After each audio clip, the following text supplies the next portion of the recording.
In the last 12 years, there are just 2 Power 5 programs that have not produced a first-round pick. One of them is Virginia, and the other is Kansas State. But as we went into the 2019 NFL Draft, that was going to change. They had a guy who was surely going to be a first-round pick, but instead of going to the draft, he decided to come back for his senior year and help his program. Unfortunately, he got absolutely screwed as one game ruined his career, and in today's video, I want to talk about who he is, his star-studded career at Virginia, and what ultimately happened to the guy who was supposed to be a first-round pick. So, without further ado, let's get started.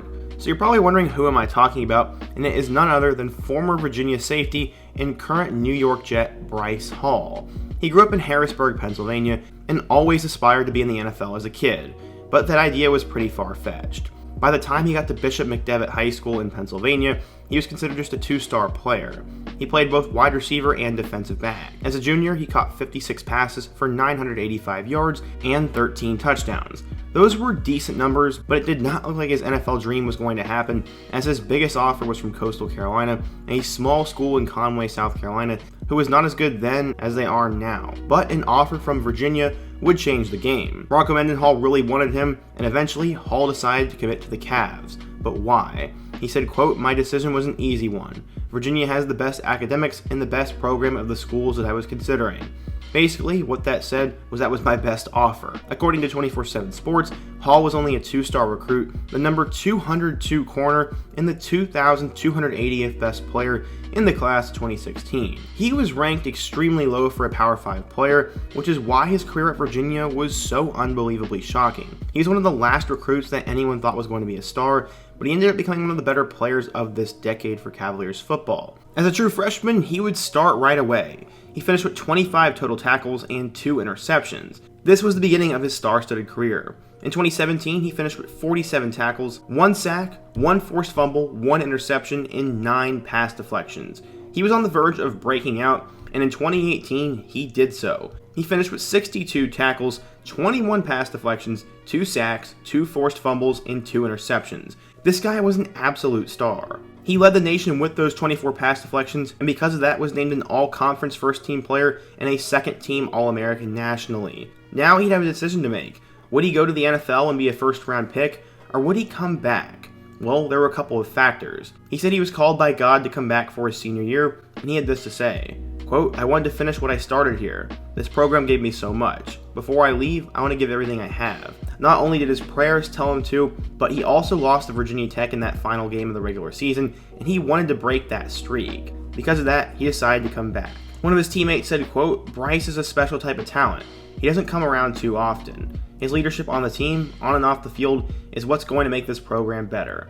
That's why expectations were pretty high for Virginia football in 2019, and he was going to help them have a huge year. But his entire dream and everything he had worked for all his life nearly ended in a mid-October Friday game against Miami. When he was blocking on a punt return, a Miami Hurricanes player accidentally rolled onto his leg, and he broke his fibula and tore another ligament in his leg. Basically, he had a dislocated ankle, broke many bones, and tore a ligament.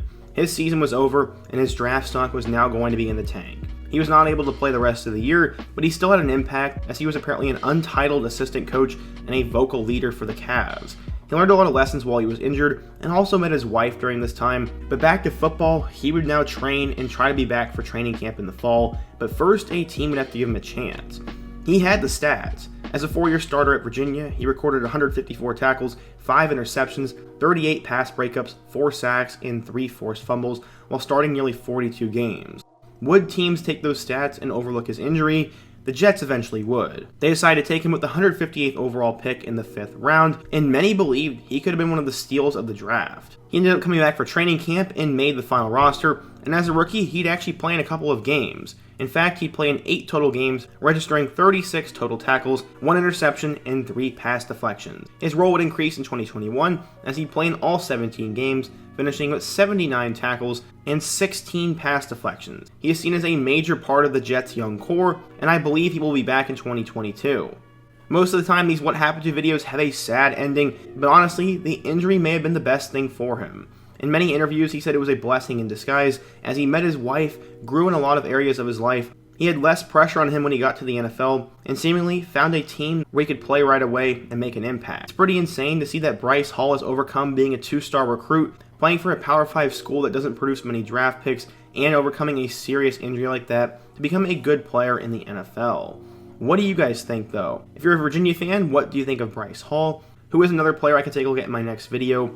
And also, don't forget to smash that like button, subscribe if you're new to the channel, and check out all my other videos on the end screen. I hope to see you guys again soon, but until next time, peace.